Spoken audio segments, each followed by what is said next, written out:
to start this.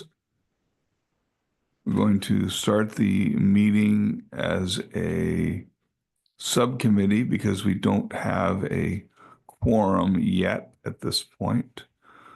So I will call us to order, and we will go around and we'll have introductions, first of members and then of staff, and we'll start in the room, and we'll go, well, with myself first. And I'm Jeff Tom, and I represent the ACB Capital Chapter, California Council of the Blind, and we'll go to my left. Gene Lozano, member at large representing the interests of people who are blind or have low vision. Frank Trujillo, I'm a member of the River City chapter of the National Federation of the Blind of California, and I also represent blind community as well. Okay, let's go to Zoom. Pam?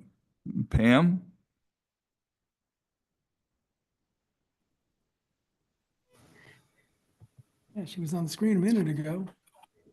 Hello, that's Pam. Okay, there you are. Go for it. Pam Floor, member at large representing seniors. Okay, thank you.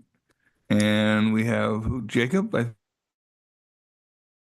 believe. Yes, good afternoon. My name is Jacob Miller. I am a client advocate for Alta California Regional Center.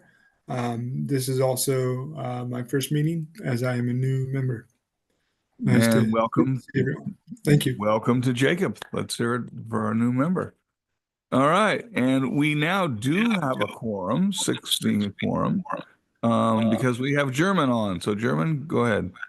Good afternoon, everyone. My name is German Aon. I'm a program manager with Agency on Aging, Area 4, and I represent older adults and people with disabilities. All right, thank you. So that is our introductions. The next is introductions of staff. Okay, Priscilla Vargas, staff liaison to the MAC and ADA compliance officer. Kathy Sage, Air Transit Operations Manager. Good afternoon. I'm Nicole Canterbury, Director of Customer Satisfaction. I'm Holly, Senior Customer Advocate.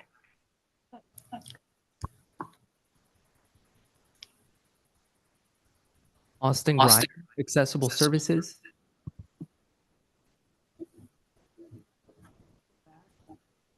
Blanca Araujo, VP Operations.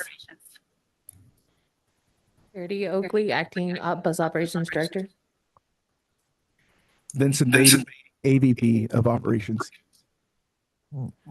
James Drake, Senior Manager of Service Planning. Michael Cormier, Director, Light Rail Maintenance. Lisa Hines, Vice President of Safety, Security, Customer Satisfaction, and Facilities. Rowan Brandt, Planning Intern.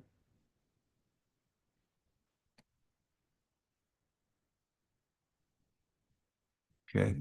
Do we have any staff on Zoom before we go to the public? Hi, this is Casey Courtwright, Director of Office Management and Budget for SAC-RT.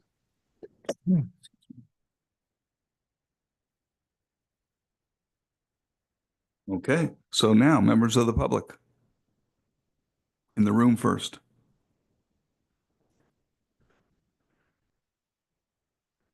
Okay.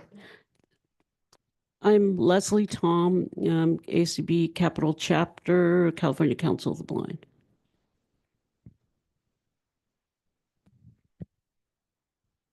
Dan Allison, representing Sacramento Transit Advocates and Riders. Hello, I'm Joseph Wilson, Systems Change Advocate for Resources Relative to the Living, good soon to be a VAC member. That's right. I want to, we'll give you a welcome in advance. As of the next meeting, Joseph will be a MAC member.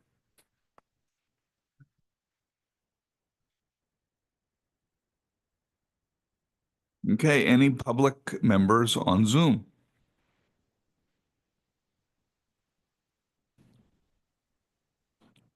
I'm Margie Donovan, resident of Folsom and SAC-RT Go Rider.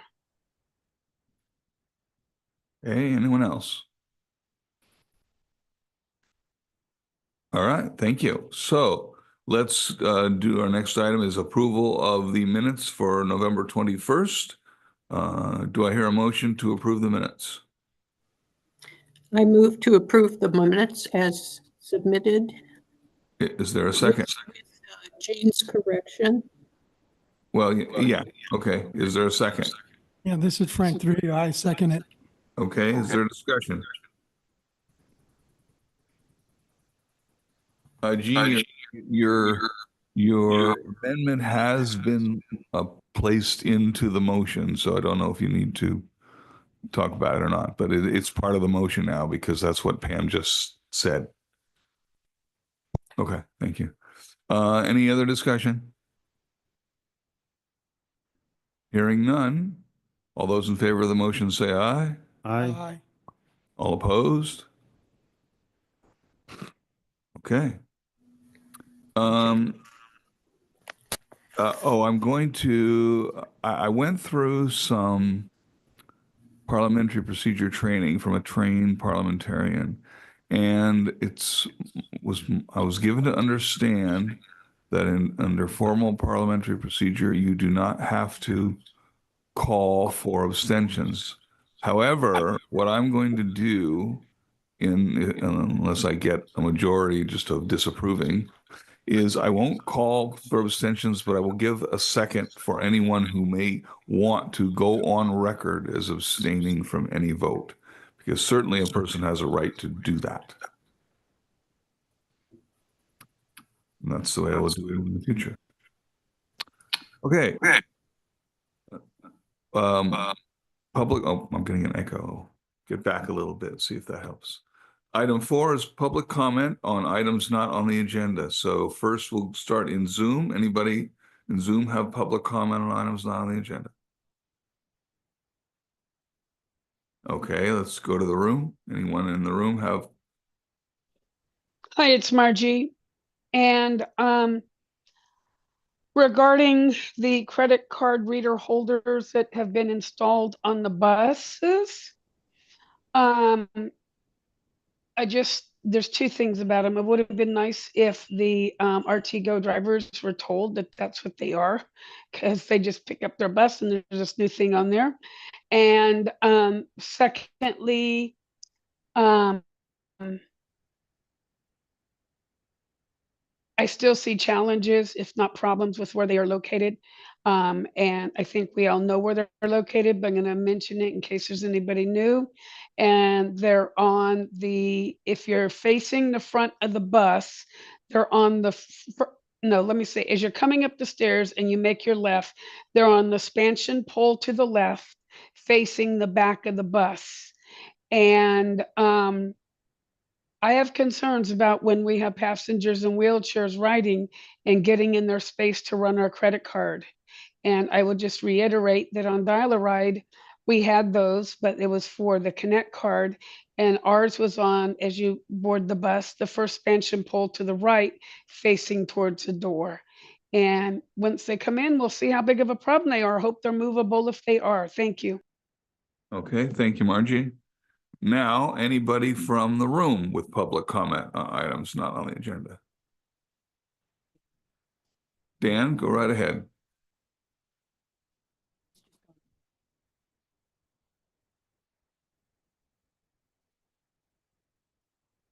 Dan Allison, Sacramento Transit Advocates and Writers. With a brief comment, I very much appreciate the MAC and its agenda.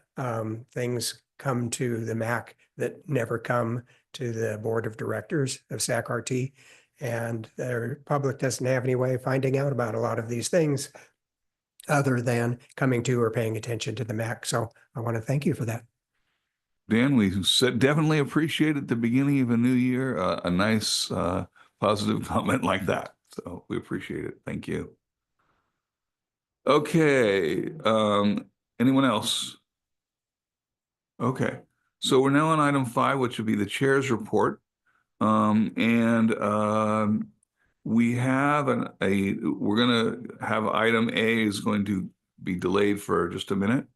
We have an urgent item that we need to take care of, and we'll do it under the president's report. We have been asked to authorize my signature on a letter for a grant for RT.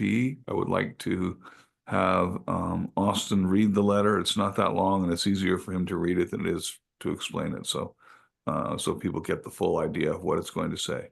So Austin, if you have that letter, could you read it?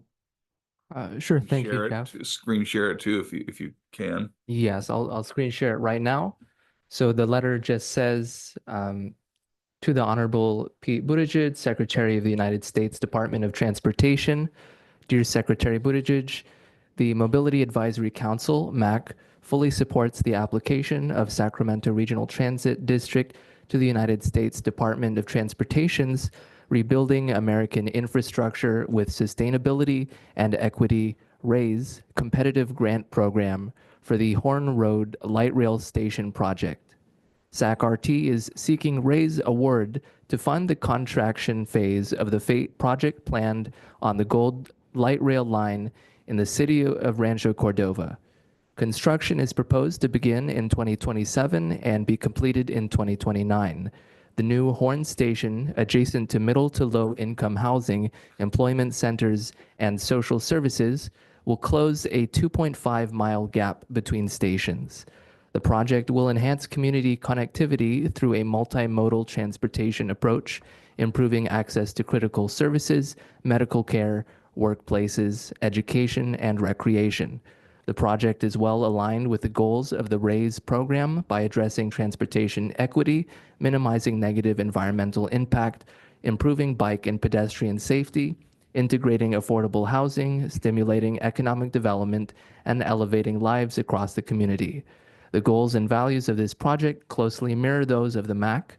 We are dedicated to fostering a comprehensive, sustainable, and inclusive transportation network that prioritizes safety, equity, and environmental stewardship. Therefore, we respectfully urge your thorough consideration and support for this transformative initiative. Sincerely, Jeff Tom, Chair, Mobility Advisory Council. Okay, so I would entertain a motion, and we can then have discussion of allowing, on behalf of the MAC, me to sign this letter in support of the grant. President doesn't make motions, so, or the chair, I should say, doesn't make motions. Gene Lozano, I move for the approval of the Jeff Tom, Chair of the Mobility Advisory Council, to sign off on this letter. Yeah. I second the motion and hope we get it approved very quickly. Yeah, before Mr. Buttigieg is no longer Secretary of Transportation. Okay, so there's a motion and a second. Is there discussion? Discussion? Question? Yeah. I'm still in support of this. I apologize, I'm having a difficult time focusing. I'm not quite clear what this grant will cover. Is it actually the construction of this station, or is it doubling track? I'm not really clear what the money will go toward. Priscilla, is there someone that can comment on that? Not necessarily in the room or on Zoom. Would you happen to know, Wonka, if there's anything further? I mean, what we know is that it's the 13 million is for the Horn Road Light Rail Station. And basically it would be, I would think it would be for construction, but Okay, that was your question, right, Gene? Yeah. So it's actually constructing the station, and it's construction and not design work, correct? And that's what I would take with the word construction. Okay. I would assume so. Yes, it's a light rail station project, so it would be, I would assume it would be construction of that. Okay, thank you. That satisfied me. Good. Any other discussion? Hearing none, all those in the room in favor, well, no, sorry, just hearing none, all those in favor say aye. Aye. Any opposed? Okay. Then the motion has passed. Well, sorry about the echo. The motion has passed, and I will sign that letter forthwith. All right, so now we are on item A, which is election of subcommittees. And we have two subcommittees on the MAC, Access and Infrastructure and Training, Communications, and Policy. Let's see. We do not have a quorum for I'm sorry, before I get there, we need to elect a chair for each subcommittee. Do we elect a vice chair as well? I believe we do. Anyway, we don't have a quorum for the Training, Communications, and Policy Committee, so we will have to hold that one in abeyance till next time. We do have a quorum for Access and Infrastructure. So I will, Jean, do you want to conduct it, or do you want me to, in case of, since there's an election involved? I'm a member of it, so I can. Sorry, I had to turn my mic on. Why don't you go ahead and conduct it, okay? Okay, so. And can I ask one? But you can, go ahead, yeah. I would just like to, I do not know who all the members, people who have signed up for the committee. So if we could first I will hear read that. that immediately. Okay, Jean Lozano, Frank Trujillo, Charles Johnson, Jacob Miller, and Diane Olafson. And we have 3 of you out of the 5 that are on that committee who are here.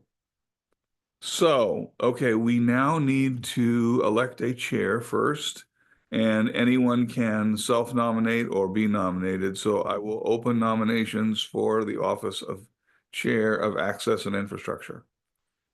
Jean Lozano, I would like to nominate myself for chair. Okay, so Jean Lozano's name is in nomination. I will call 2 more times. For a second time, is there anyone who would like to nominate or be nominated for chair of the Access and Infrastructure Committee? And finally, one more time, any nominations for the Access and Infrastructure Committee? Okay, I would then entertain a motion to elect Jean Lozano as chair by acclamation. And I don't think we actually need to do that. So Jean, you are elected by acclamation as chair, re-elected as chair.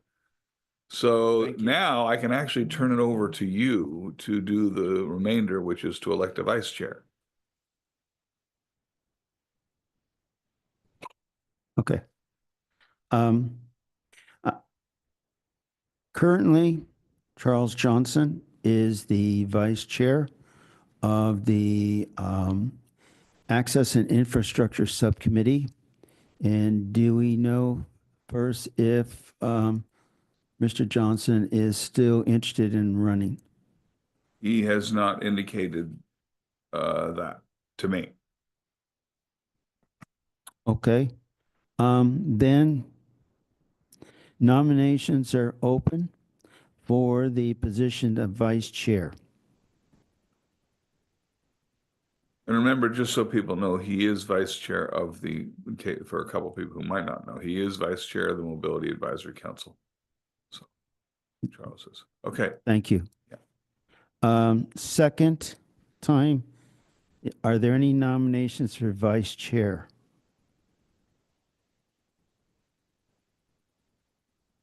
Third and last time, are there any nominations for the office as vice chair? Since we do not have any nominations at this time, we will postpone the election of vice chair until we have an A&I committee meeting, and that will be after introductions and addressing the minutes. We will have the election of that, and hopefully we will have a full membership present for that. So thank you. And I would like to yield the floor to Chair Tom. Okay, so the meeting of the subcommittee has now been completed. I'm just going to make a comment before I go on. One of the things that the past chair, Charles Johnson, and myself especially, and I think all of us on the executive committee, really want to work on is succession planning. And succession planning basically is getting newer members to be able to step up and eventually be leaders of this particular body, because that I don't even have to tell you how important it is that we have new leadership from time to time. One of the ways to do that is to take on offices like this one. So I would encourage people to consider taking on this kind of role for which there was no nomination a minute ago. All right. So we will, next meeting, we will work on the vice chair for the A&I committee, and then the TC&P committee elections. We can do that at the next meeting.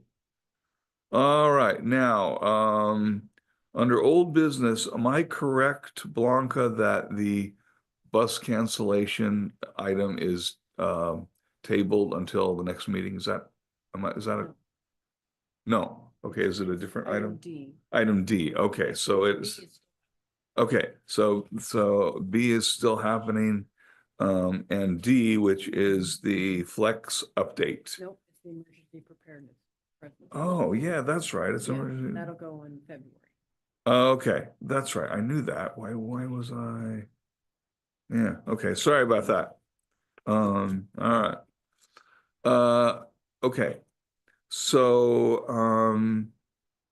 in that case, we will start with item A, which is the work plan. So I guess the first thing, we're going to have it screen shared, and the first question that I want to bring to the body before we engage in the discussion is whether we want to have it read in full, or are people familiar enough with the content of the proposal so far that we don't have to have it read and we can only refer to it if there's discussion on certain parts. Do you want to have it read? I don't hear anybody asking to have it read in full. So let's then, basically what we're doing now is we have to adopt a 2025 work plan. It's an annual requirement that the MAC have a work plan, and it goes before the board of supervisors, board of RT, I should say, sorry. And so it has been developed.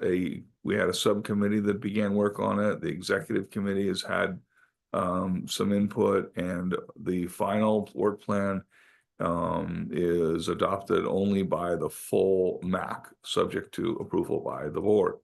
So there was one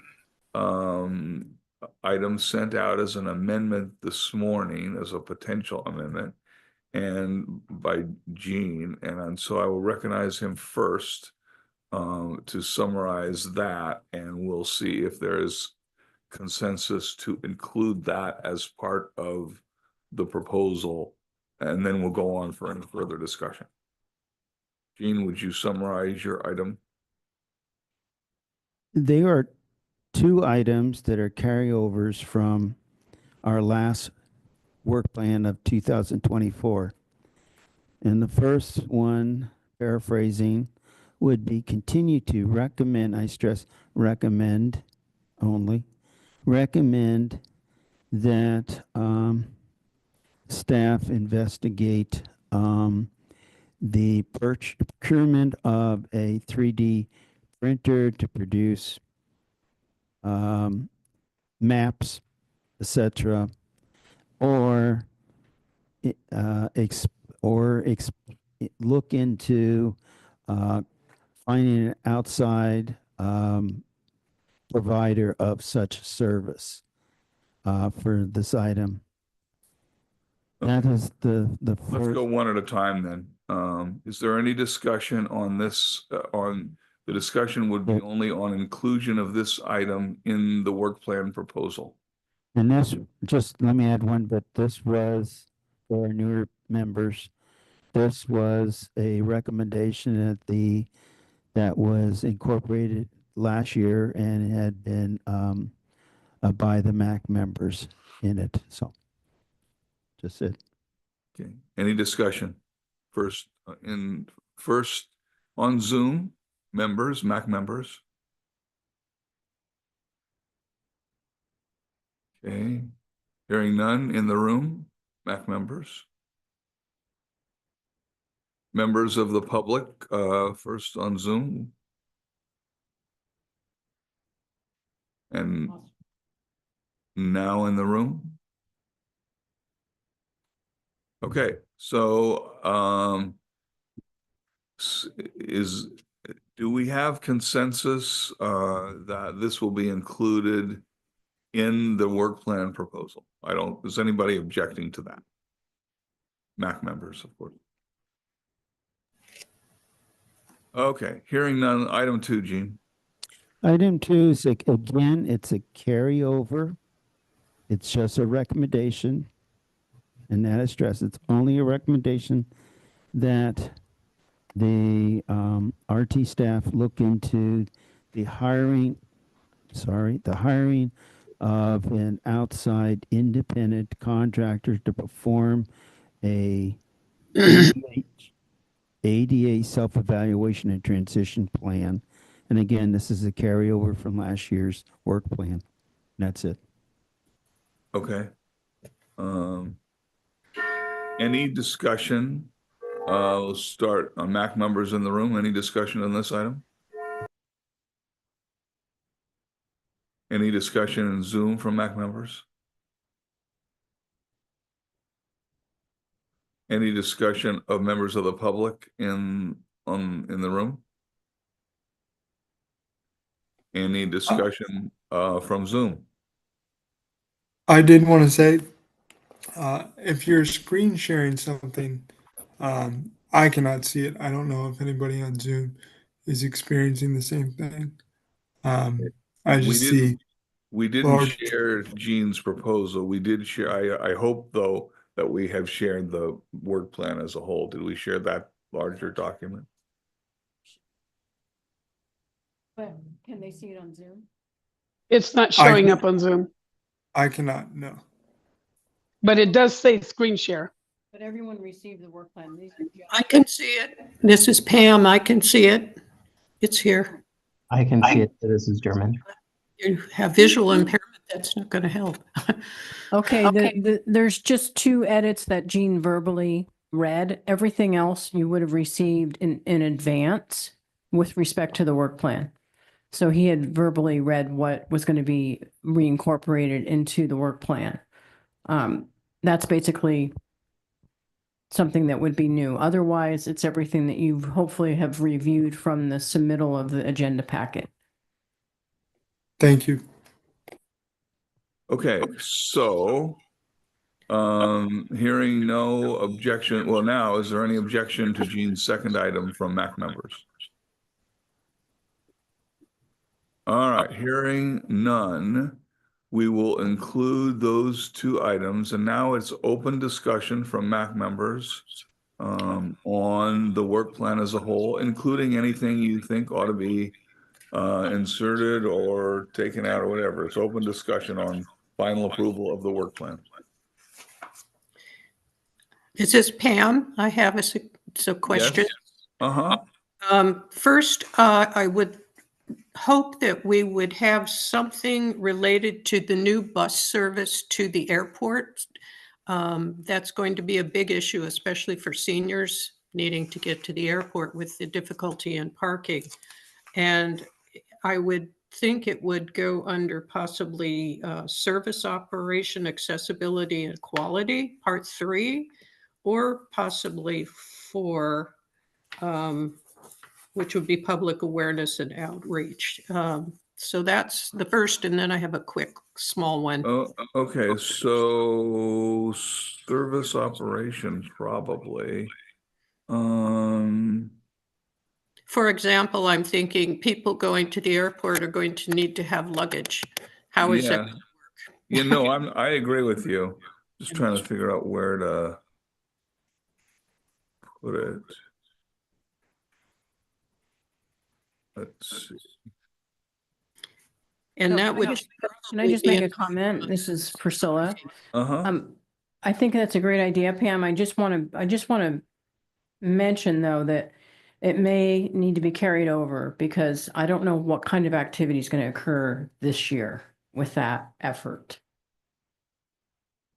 if any.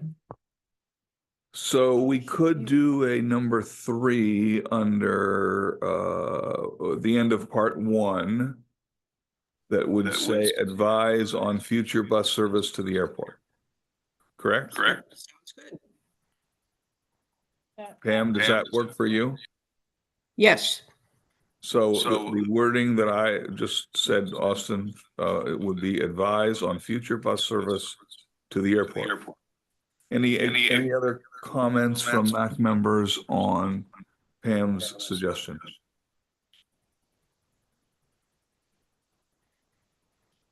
Okay. Pam, did you have another thing that you wanted? I forget. I'm asking for again, which would be under public awareness, outreach, and recruitment. Could we please have badges for MAC members? For example, going to open houses and so forth. It would make the MAC more visible, I believe. Okay, so why don't we do, let's see. We'll just order them. We don't, I mean, that's something that we've looked into, Pam, in the past. It's something that we could probably just have marketing do. Perfect. It's not something you necessarily have to incorporate in the work plan. Okay, great. Thank you. Okay, that's all that. Any other discussion? Any other MAC members? Okay, hearing none. Is there a discussion? First, we'll start in the room from the members of the public. Hearing none. Is there discussion on Zoom about the work plan?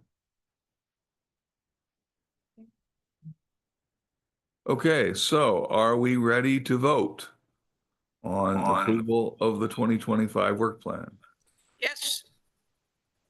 Okay, I hear a motion. We need a motion to accept the 2025 work plan as amended with today's proposals. I move that we accept the work plan as amended today.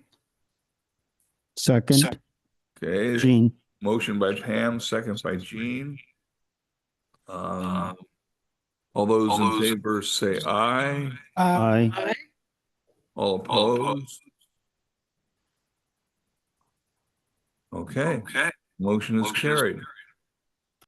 Thank you very much. Okay, let me get back to my agenda here. And now we will go to item B. And so this is bus cancellations, and Blanca Arujo will provide us with this item.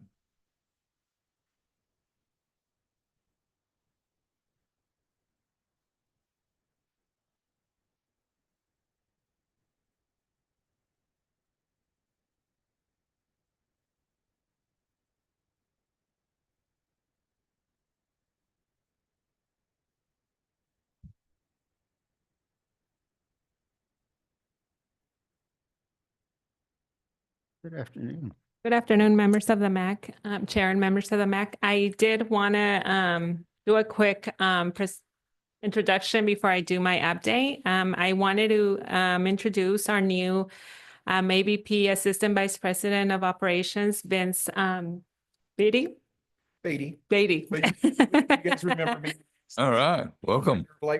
Yeah, he's gonna be assisting me with light rail maintenance and light rail transportation. So And then to my left, I have Charity Oakley. I don't know how familiar you guys are with her, but she's been with SACRT for five years, and she actually started with SACRT Go, then moved over to Fixed Route, and she will now be the acting director of transportation, which includes SACRT Go, Elk Grove, Big Bus, and training department.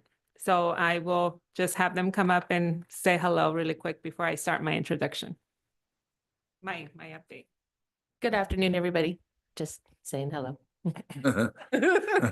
And good afternoon. Again, Vincent Beatty, you remember me when I was the director of light rail, and hopefully I can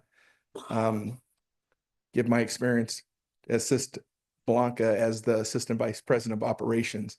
I just had my anniversary, 29 years at RT, so I've been around a little bit. So thank you. Yes, congratulations to both of you with new titles. So glad to have you both. All right. Okay, so I'll give you guys an update on bus service cancellations. Has been a hot topic, and I had a couple requests. So here we go. I like to provide some context about the bus cancellations, which have been, just as I mentioned, a hot topic, particularly during the months of October, November, and December. This month historically seen higher cancellation rates due to seasonal factors like the flu season and more recently COVID-19, which has changed absenteeism patterns and how to approach employees' health. Before the pandemic, our industry standard was to have a 20% of operators as extra board to cover absenteeism, which averaged at that time 18%. At that time also, our cancellation rate was very low. It averaged 0.033%. So just going to give you guys some context just so you guys can see the comparison from where we were at and where we are now. When COVID-19 hit, absenteeism skyrocketed to 27.85%. To manage, we reduced service levels in 2020 and 2021 to weekend schedules, resulting in average cancellation rate of 1.55.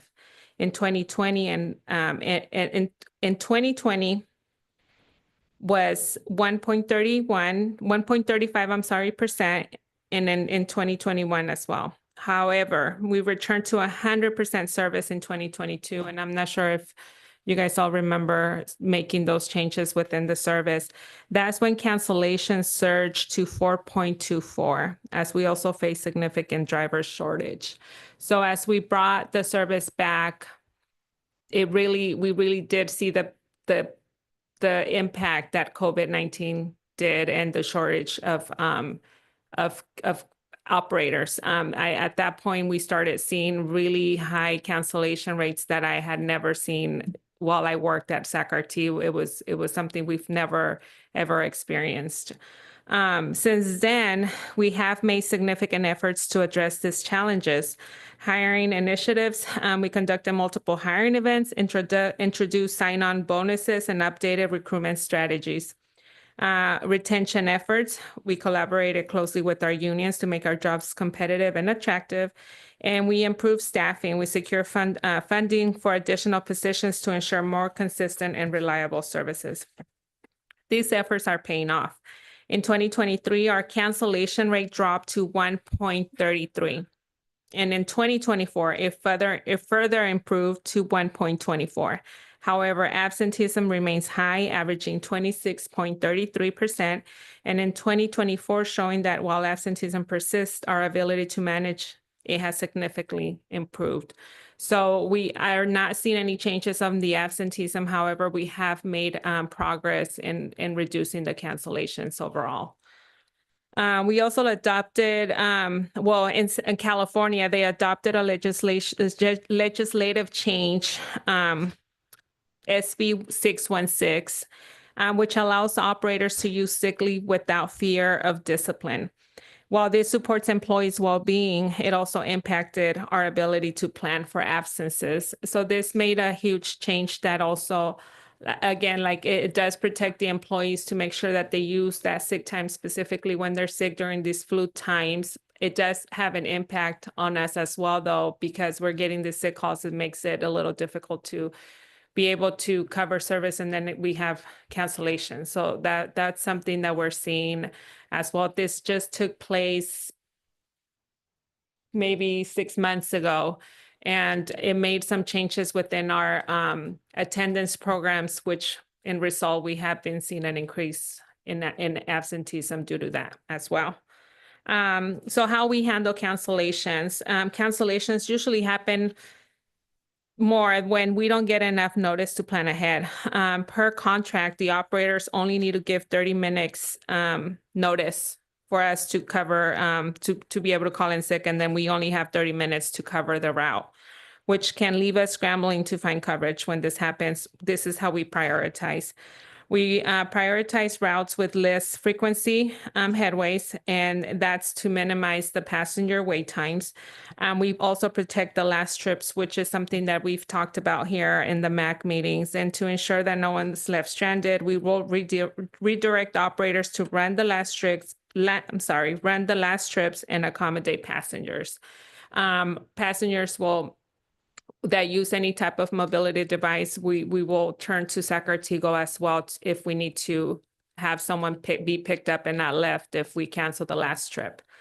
Since the height of the pandemic, though, we haven't had the need to cancel any last trip, just because we still have enough resources where we're able to redirect the operators and we're not canceling the last trips.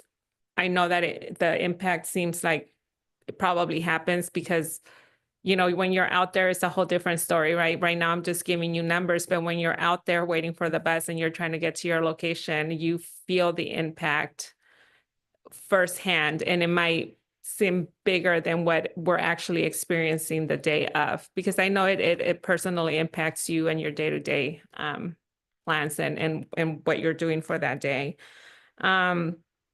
The upcoming improvements that we have, in addition to our ongoing efforts, the transition from the Smart Ride to fixed route services, which just resulted over the change that we just did, it brought us to full staffing levels, bus, fixed route, and even light rail as well. These operators are currently in training, and they're expected to operate independently by mid-February. This milestone will enhance our ability to cover service more effectively, and we are anticipated to lead a significant reduction in cancellations moving forward. So we're fully staffed, and we're continually meeting with human resources to ensure that we keep these numbers at this level, meaning that right now our extra board is about 20, we just looked at the number, 26%, which is right above the rate of absenteeism that we're seeing. So we're hoping that keeping the level of staffing high and make sure that we get those operators higher and those vacancies filled right away, that we minimize the cancellations, and we hope to see those numbers, numbers come down. The big picture I want to say is that I know, like I said, October, November, and December did look like we had a lot of cancellations, but overall for the whole entire year, we did still hit a little lower than 2023. We are making some progress, and we're continuing to do that. I'm open for any questions you might have. I know it was a lot of information, so any questions you guys have, hopefully I can answer them. Okay, how about MAC members on Zoom first? Questions by Pam or German? Or Jacob, sorry. It's Trouble already. I had one. I don't know if this is information you can share. I'm just curious because I've taken the bus for a long time. Work with clients who do that as well. If your guys' policy is they have to give 30 minutes notice in order to call out or find a replacement, how long does it typically take you guys to find somebody to cover the route? So I've mentioned extra board operators. We have a number of extra board. Let's say we know how many routes needs to be covered the day before. So we'll assign the extra board to those. We might have some extra boards that will sit on the board, right? And if if we don't have a lot of calls, we might have some extra operators waiting, and we can go ahead and say, hey, really quick, turn around and get them going. However, when we have a really bad day and you already use your whole extra board, that's when it becomes an issue, because we don't know, we're trying to call people to come in. So by the time you can get someone to come in on day off work, or try to cut the service in pieces and almost look at who you have out on the road and try to see who can work overtime to cover those pieces. So it's a number of steps that the dispatcher supervisors have to do. And it really depends on how much resources you have at the time when you get this call, to be able to make those decisions. Again, sometimes we might have, if we might have a couple people sitting there that we're able to just say go, but then there's days that we just have so many calls that we don't have anyone. And that's when we start canceling certain trips to try to cover something at the end of the day, or just depending on what we have the day of that it happens. It's a lot of movement and a lot of steps. So hopefully, to me, it's language I speak because we see it every day, but I know to you guys, the public, you guys don't hear this or don't know this stuff. So I hope you guys, it's clear enough for you guys to kind of get a picture of how we deal with the cancellations. Thank you very much. You're welcome. Okay, any questions from members in the room? Jean, go ahead. I don't remember the number that you gave about drivers calling in and not able to come in. But if I recall that pretty much since COVID, you still have a high number, and then it just increased somewhat because of the passage of the legislation. I was wondering, what do you think are some of the other reasons that you're still having the challenge of large number of drivers still not coming in, beside the fact that people are sick with COVID, flu, etc., but that doesn't seem to account for everything.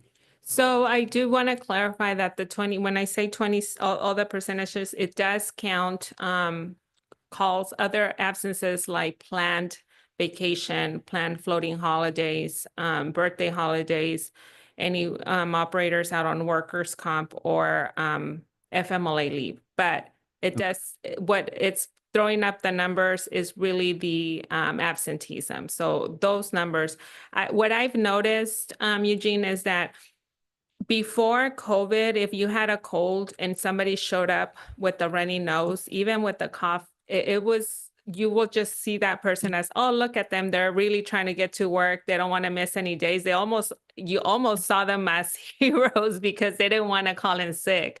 When COVID happened, if you showed up with a cough or any type of signs of a cold that could be COVID, people were scared, not just to first, you were so sick that it wasn't a mild cold anymore, right? COVID symptoms were really, really bad, where you couldn't even work even if you wanted it to. But other people, so we started changing that culture to say, no, if you don't want to get others sick, because if you come to work now, this is contagious. And so I think now where I'm getting at is I feel like the change we've seen is that it doesn't matter if it's a cold. I think the culture now is you're sick, you need to stay home and keep everybody else healthy, just because of how you don't know if it's a cold or if it's COVID, and it might take out 5 other people that are you working with. And it doesn't bring you down to be out for one day. When you have COVID or these flus, you're out for 5 days because of how sick you are. So I just think that there's been a change of the culture and just how we deal with health, and we want you to stay home and get better before you come back to work. And it doesn't matter now if it's COVID or not. Even if you have a cold or a minor cold, we encourage you to take care of yourself and stay home and then get better and then come back to work. I think that really is what changed with the legislative. Now you get so many days a year. Now, if you have a headache, before the attendance program, the progression, even if you had sick time, it would count against you. Now it doesn't. So if I have a headache or if I have just whatever, I just don't feel like going to work today. You have that ability to do that with this new legislative, and we can't do anything about it. So it's a mixture of just different things that we've seen that number rise up. But I think the majority is just the way we see health and how we encourage those to not come to work, and even passengers. I mean, we don't want them to be passing, you know, the flu or COVID or to passengers and other employees. So we just treat that different now. I was just wondering whether it's just the absenteeism may be a reflection of our whole society as a whole, generational thing, attitude toward work. And I don't know what your average age of your Yeah, that your would be good. drivers, but I'm hearing from other employers that, and it's a broad brush, and but generally the commitment, the sort of a loyalty to your work or the company is not quite there as the older generation, and it's just part of the society, the cultural changes. That's a really good point, and we have seen that actually, and we've seen that through our younger generations. It kind of comes along with even with the new legislative, like I said, now is, you can't say nothing to me. So if I just don't feel like going to work today, I'm okay doing that. And so I think it's a little bit of a mixture of things. Yeah. And I feel, I completely see what you're saying. And it's very possible that that's also part of what we're seeing. Yeah. Thank you. Okay, any other questions? Okay, members of the public in the room or on Zoom? Okay. Joseph, go ahead. So this is Joe Wilson. So just out of curiosity, because the half hour doesn't seem like a lot of time to try to find, another driver, especially on those really bad days.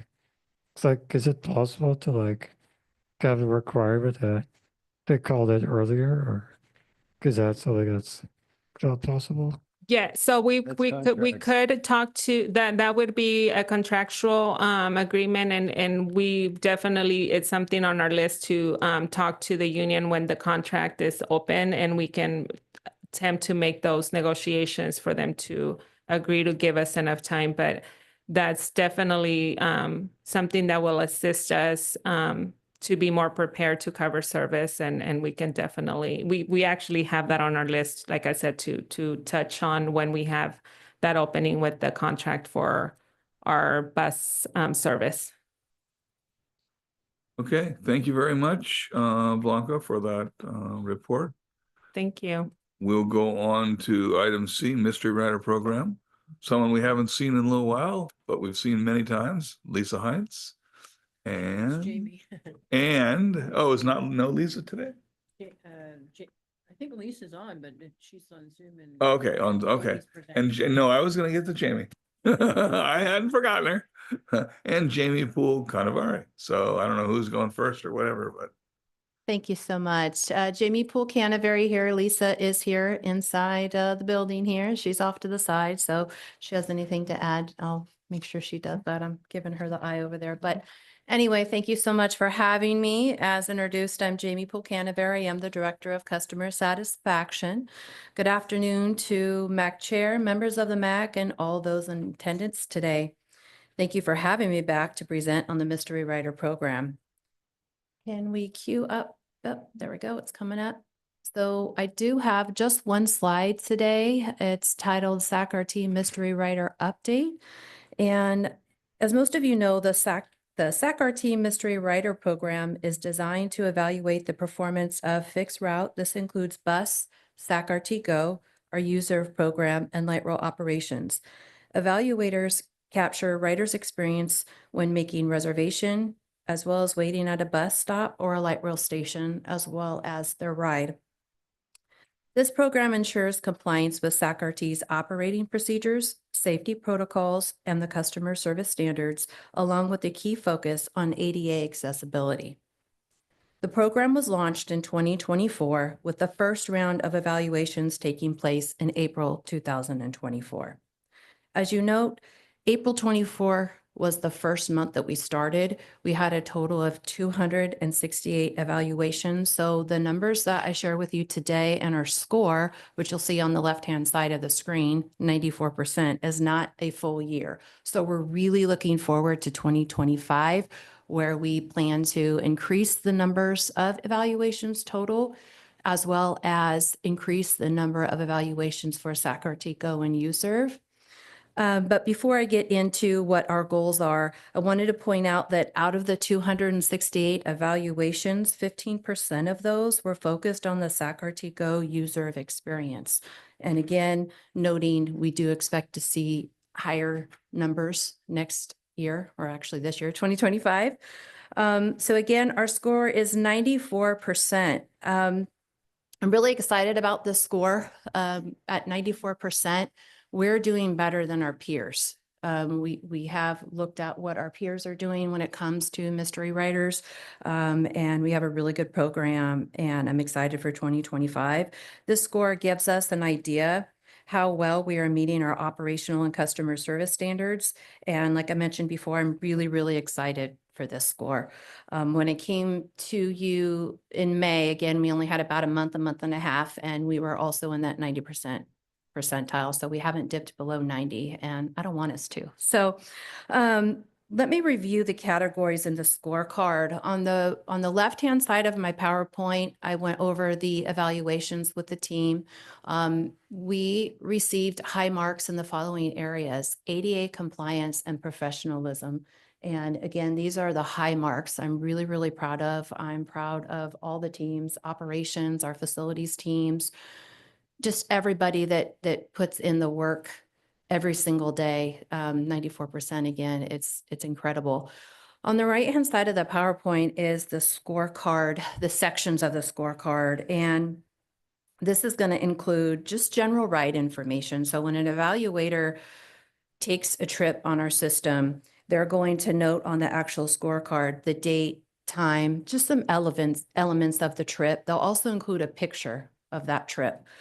And they will note if they're at a bus stop, a shelter. They're going to give us feedback on on-time performance, driver safety and conduct, vehicle and facility conditions, and as noted previously, ADA accessibility, which is really, really important, not only for all of us in the room, but again, all of our riders.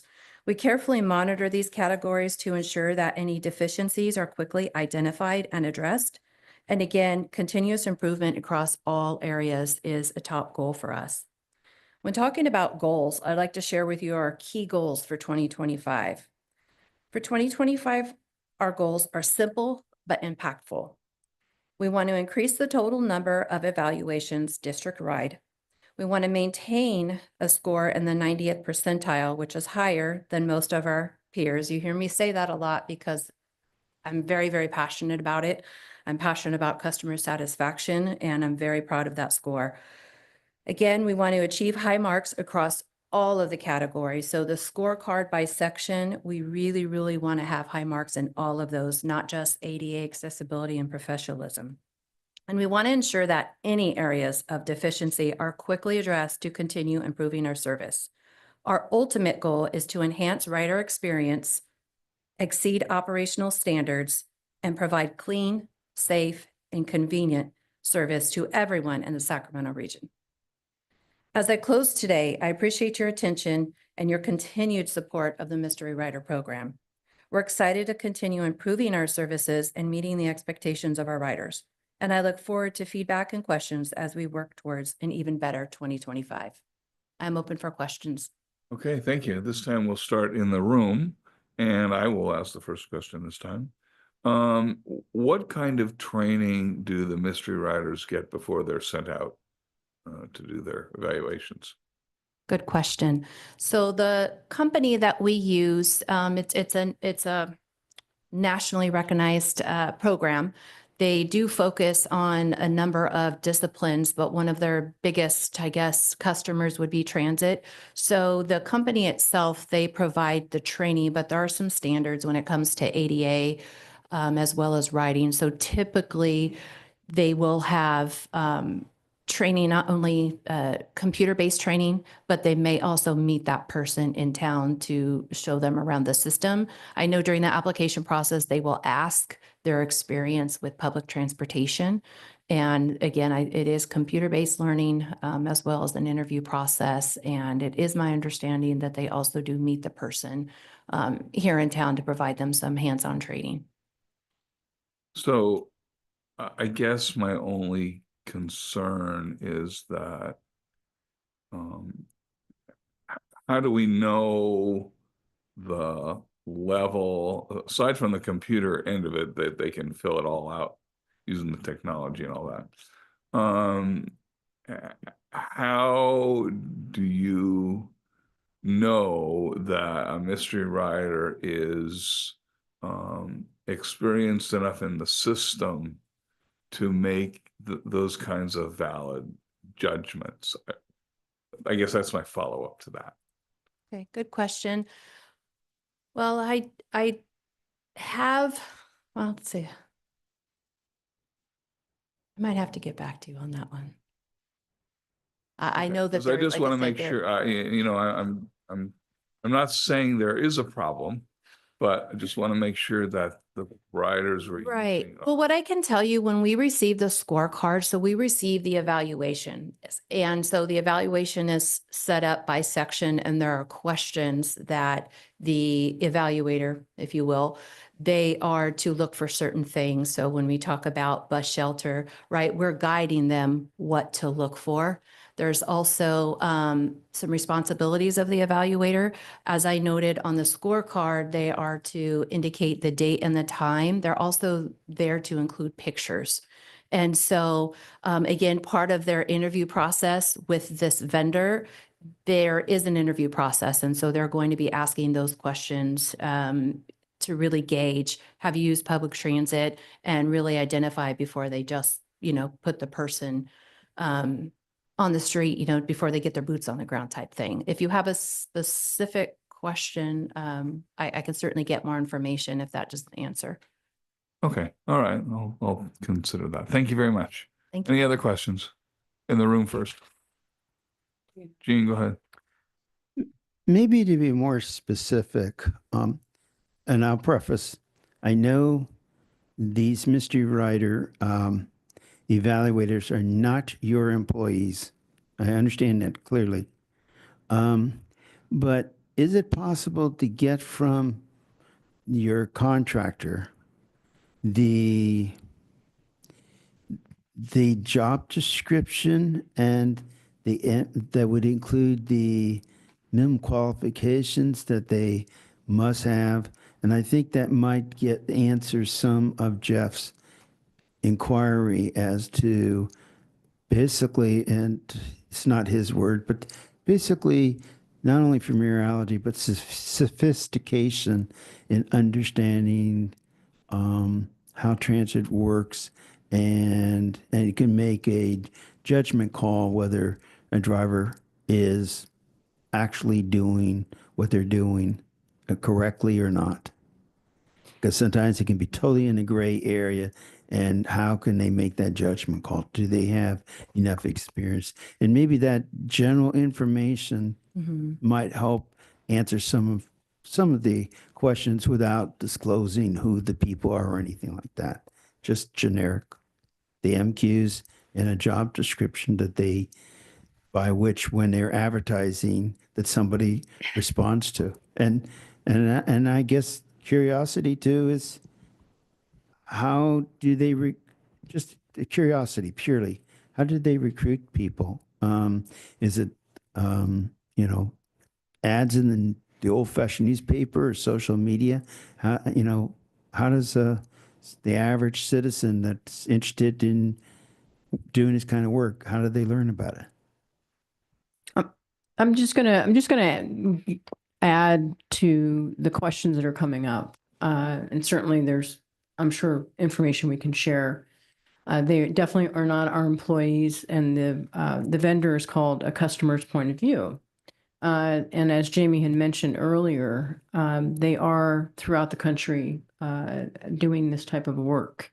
And they have at least 25 years of experience. So they have a number of customers like transit agencies, and that was one of the efforts that we wanted to make sure we checked the box to make sure that they had that kind of transit background. So and I also am involved heavily with every single evaluation that we get through this vendor, and a number of other people internally at respective departments are doing the same thing. So, but I just want to add that because I think that this company is definitely well versed in what they need to do for this effort with Mystery Rider program, and that's all I wanted to say.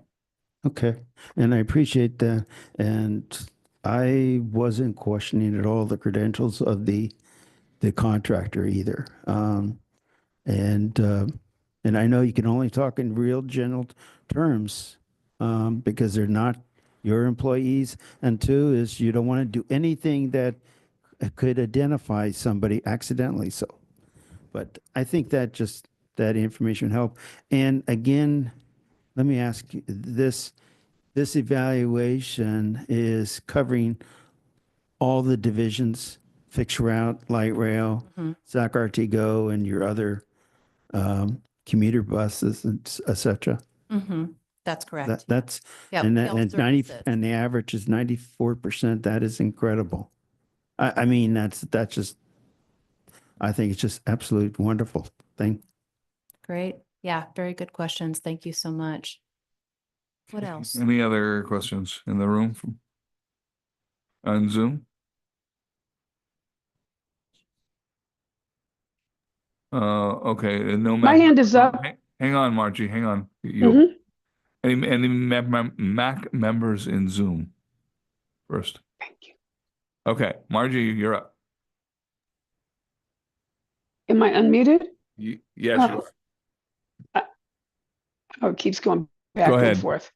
A couple of things. One, I want to remind the MAC that in my short service on the MAC, I was part of the evaluation team for the RFP with this company, and as a rep for the MAC. And I had a couple of questions.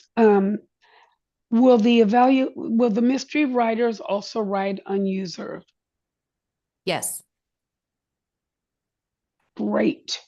And will the mystery riders do any evaluations at all with order takers, or is it strictly the writing part of RT?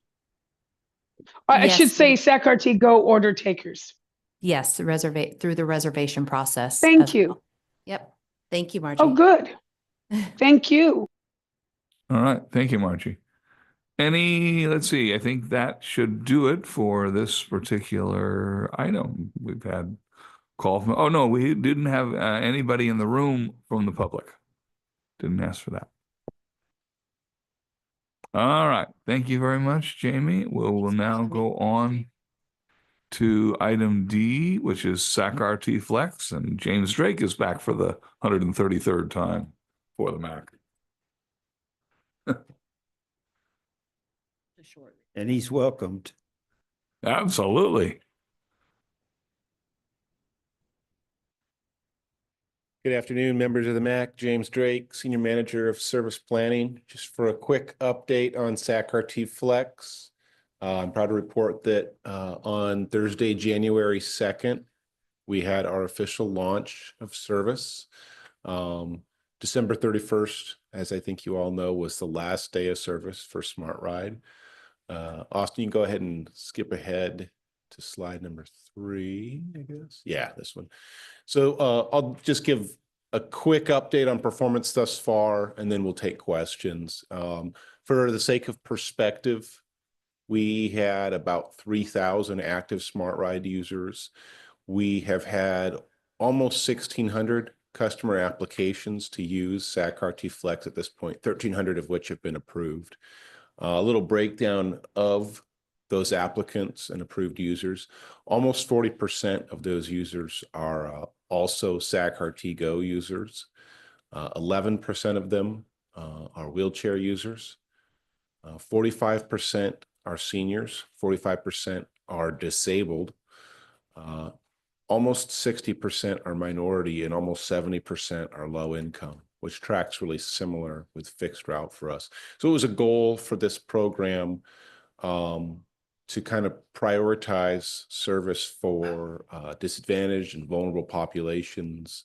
I think, as you guys all know, the discontinuation of Smart Ride was done largely out of budget considerations, and SAC-RT Flex has been put forward as kind of a lifeline service at a much lower cost to kind of ease the burden on the most vulnerable folks. So we're pleased to see pretty high utilization rates for some of our senior disabled classifications. Go ahead, next slide, please. Oh, yeah, just a quick thing too. For those of you or people you know who are not yet enrolled or registered for SAC-RT Flex, go to sacrt.com/applyflex. That's the place to go to apply and enroll. Any questions, we are available to help by phone. You can get there from 321 bus, and more information is always available just at sacrt.com/flex. Next slide. To recap a little, for those of you looking at the screen, I have some images of the app, but you can also use this service strictly by phone. But once you're approved, you download the new SAC-RT Flex app, and it works very similar to the former Smart Ride app, very similar to Uber and services like that, where you drop a pin and get a ride. This one is, of course, a little different because it's booked in advance, but should be kind of a familiar interface. Next slide. So to turn to the ridership side, again, for perspective, Smart Ride averaged about 700 daily boardings. We think that Flex has capacity for about half of that, about 350 daily riders. Right now, just a couple weeks in, we're averaging 80 riders, although just yesterday we were pretty close to 100. It appears that we're still growing a little bit. But those are the stats so far. Next slide, Austin. For the sake of brevity, I think I'll leave it at that, but I did want to open it up for questions and also maybe take the opportunity to thank this group. We got a lot of good input at this forum and at several of our webinars, which really helped us with the rollout of this program. It was on a pretty aggressive timeline. Thus far, I think we're pretty pleased with the contractor and how it's rolled out, but I definitely wanted to make myself available for questions, comments, and complaints, which we do continue to receive. So thank you, MAC members and guests. All right, thank you. So just a comment before we go to questions. I am, insofar as the statistics, other than the 100, which of course we want to grow, but the statistics about who has been applying and all of that, that really did get, as you indicated, to the population that I think we really wanted to serve. So that's a real positive. All right, questions. Start on Zoom this time. MAC members on Zoom. Pam, go ahead. Sorry, I was muted. I was going to say exactly what you did, Jeff. I really loved those statistics. That's exactly what we had hoped. And I think it will continue to grow. So kudos for a good rollout. Just real quick too, I don't watch much TV, but twice I saw news programs feature about this rollout. So the message was getting out to the public, which is also great. Thank you so much. Okay. Anyone else on Zoom? Okay, MAC members in the room. All right. Any members of the public? Let's start on Zoom. Oh, sorry, wait a minute. Jeff. Okay, Jeff, you're up.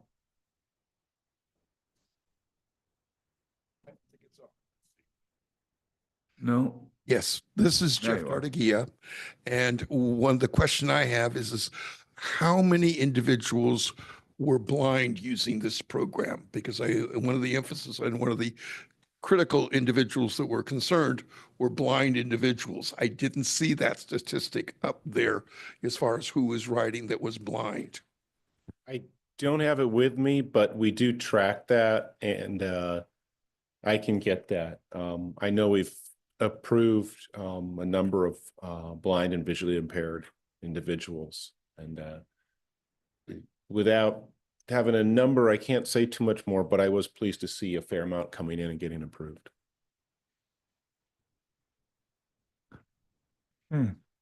Any questions on Zoom? Margie has your turn.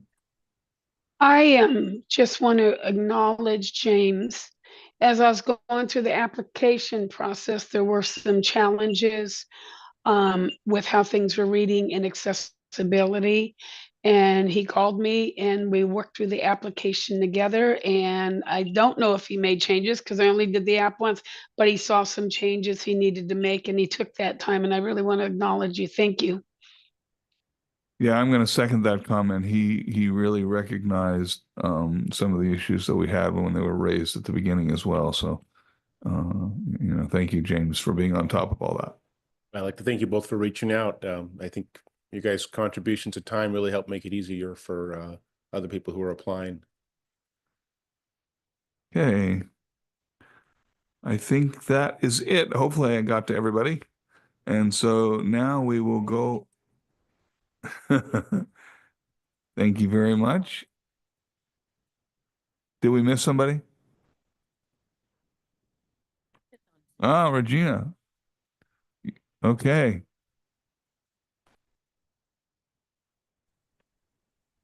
Hello, this is Regina Brink, and I just wanted to add my thanks to James and recognition of his responsiveness. Not only have I experienced it I've heard it from others as well. So, All right. Thank you, Regina. Yep. All right. Thank you, guys. Okay, we're now on item E, which is the California Integrated Travel Project update. Casey Cartwright. Good afternoon, Chair, members of the MAC. Happy to come to you with a very brief update today. Just an update on the installation and progress for the Cal ITP TAP devices. As Margie mentioned at the beginning of the call today, the installation of all of the mounting hardware and wiring kits for the vehicles has all been completed. We have not begun installing the actual TAP device or fare collection device yet. Those are scheduled to be delivered and installation beginning in early February. So I expect that by the next time we meet in February, we should have seen the beginning of that installation process start. We expect that to last anywhere from 2 to 3, maybe 4 weeks at most, and plan to have the Cal ITP Tap to Ride system available for customers to use likely in late February, early March timeframe. We'll be going to the SAC-RT board on February 10th to approve some modifications to the fare structure that allow for credit card payment directly on board vehicles, some alternative fare payment options and stuff like that that are not currently included in our fare structure. But that should be happening at the February 10th board meeting. And with that, we'd love to take any questions that you guys have. Thank you. Questions on the Zoom? All these choices I have to make now.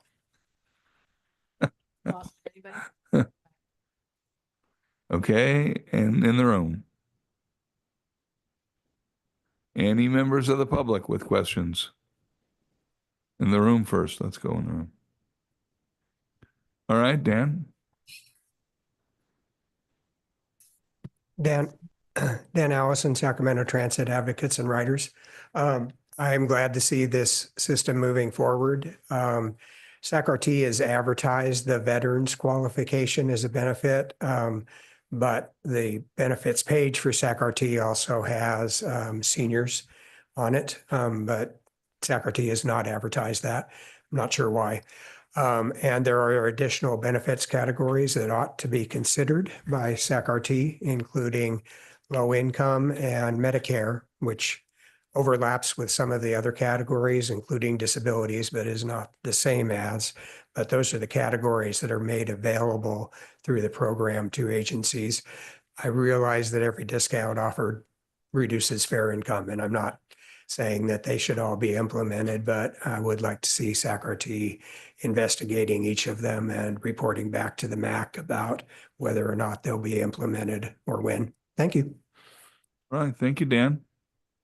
Dan, this is Casey. I can actually respond to your question. I absolutely appreciate the comments there. The reasons that you haven't seen the senior discount promoted as of yet is primarily due to the fact that we already have an existing senior discount at SAC-RT. So we will be taking advantage of Cal-ITP's offering for senior discounts. Cal-ITP is a statewide fare system, and their senior age that they've chosen to implement is slightly different from SAC-RT's. So it's age 65 plus, whereas SAC-RT is 62 plus. So there'll be some education for the public that we need to remind individuals that if they're looking to pay with their credit or debit card online, or sorry, not online, on board the vehicle and expect to get the discount, they'll need to be 65 plus to be approved for Cal-ITP.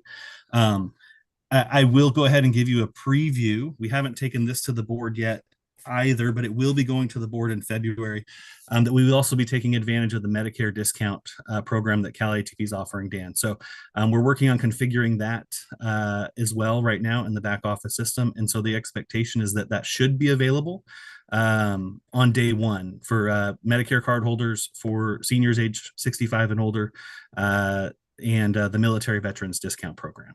The low income offering that you did mention is a pilot program with Cal-ITP right now. And we may be looking to our executive management team to make some decisions on that potentially in the future as well. All right. Thank you. Okay. Any other comments or questions from anyone, public or MAC, just to finish this up? This is Jeff. Okay, Jeff. Oh, yes, here comes the microphone. This is Jeff, advocate. Casey, you're planning on putting these devices now on the light rail stations. There's been an awful lot of vandalism at light rail stations dealing with the Connect card.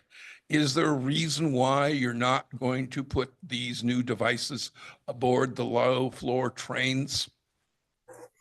Yeah, so there was actually some safety concerns, Jeff, in regards to fare payment on board the vehicle.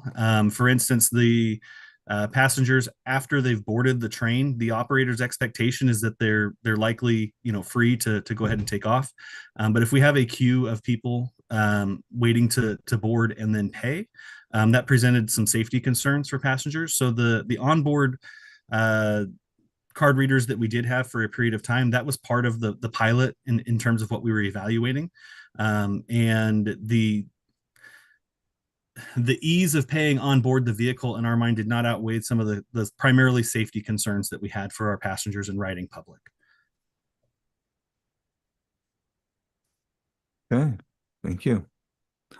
All right, we will move on to item F, which is website accessibility project update, and that's going to be Priscilla to present. Okay, yes, this will be brief as well, but I did want it on the agenda just to inform the MAC and members of the public about our website accessibility project. And it is winding down as far as all the work that's been done and making sure that we have a good product to put out there.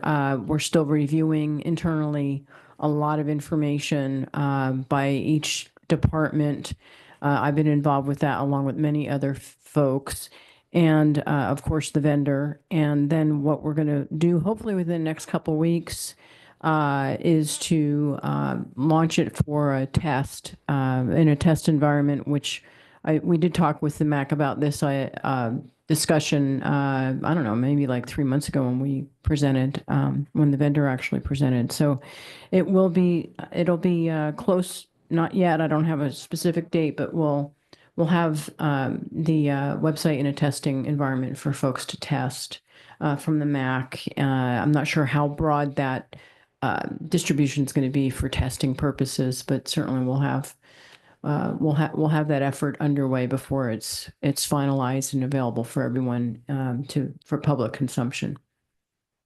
All right. Questions for Priscilla or comments? In the room first. No. And on Zoom. Austin, anybody on Zoom? No. Okay. Members of the public in the room. Members of the public on Zoom. Oops. All right. Thank you very much. So we will now go on to item G. Am I off? Did I? That's right. Oh, okay. You're on. SAC-RT Go, second quarter operations update. Kathy Sation.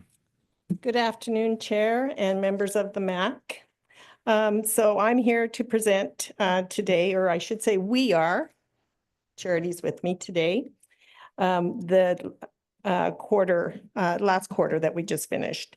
I did want to make a note, though. We did find an error in the on the August and July and August numbers for the total ridership. So we made that correction, and the correction for July is 29,596. And for August, it's 32,816 for the ridership. So it went up because there was an error, and we do apologize for that. So for October, the Go ridership was 24,987.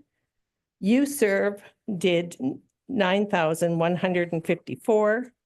And the total ridership for October was 34,141. So that was up by 3,000 from September. And then in November for Go, we had 22,739. U-Serve had 7,321. Total ridership was 30,060. And as you notice, it dropped in November, and that a lot of times has to do with Thanksgiving and the holidays. And December, Go had 23,329. U-Serve had 7,616, and the total ridership was 30,945.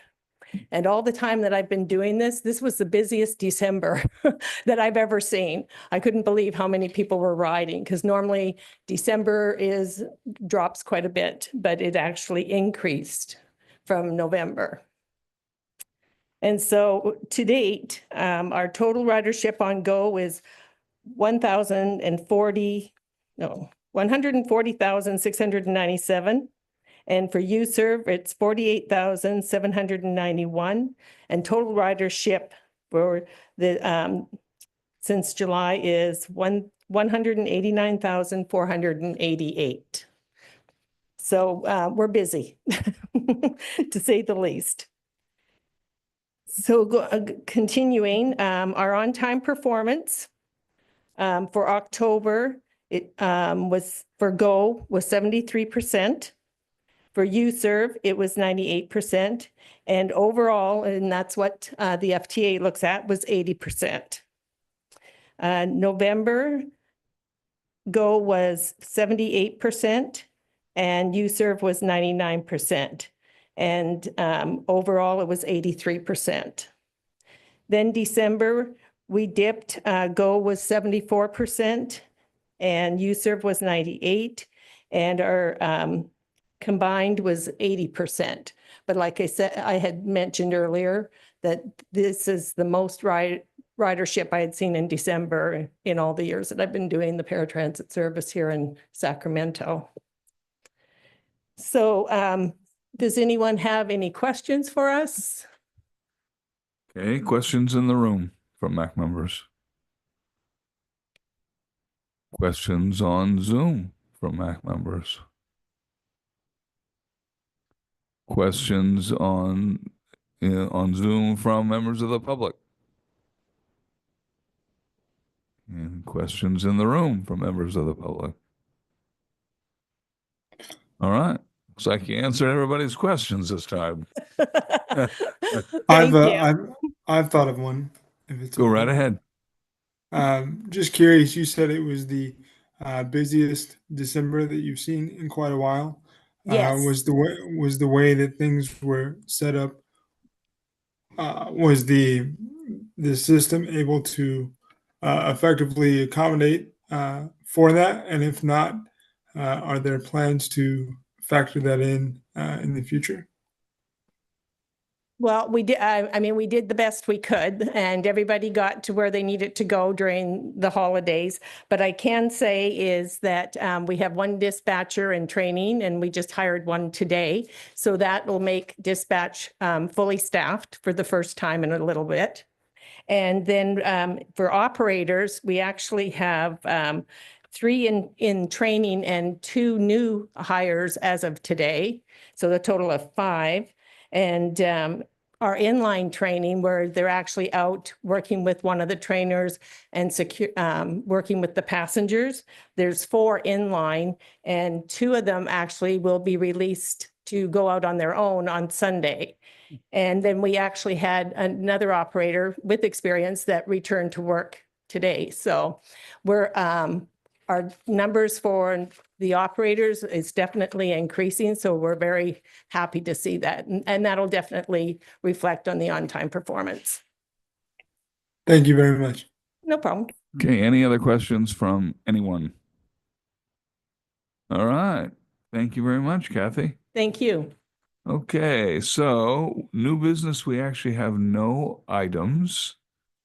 And so now we will go to announcements and requests for future agenda items. So either of those, any members of the MAC with any announcements or requests? Anybody on Zoom? You know, I'm Pam? this isn't Go ahead, Pam. yeah, this is Pam. I have to say, when I've been first hearing about the fires in Los Angeles, my immediate thought was people with disabilities and how are they going to get out? And I think this brings up something that we had in a presentation in the past, Cheryl Bennett mentioning that people really have to take responsibility to plan ahead. And this just brings it even more obvious. Have your stuff together ready, have designated people nearby that can help you, whatever it takes. Think about it before it's a disaster. It's brought it all home quite vividly. Yeah, unfortunately, I totally concur with that comment. Okay, anybody have any announcements, members of the public? Margie. Well, I have a thank you to both Austin and Priscilla. I received the Braille agenda well in time, and today I received Kathy's report in Braille, which made it so much easier to read. And both came before the meeting, which is very exciting. So thank you, thank you, thank you. Yes, I was thrilled to get my agenda. People saw me reading in a full agenda today for the first time, which is wonderful. So I'm going to second that. Thank you, Margie. That's great. Okay. Okay, Jeff, go ahead. Gene. Oh, Gene, sorry. I think this is a request for staff. And I probably should bring it up in the executive committee meeting.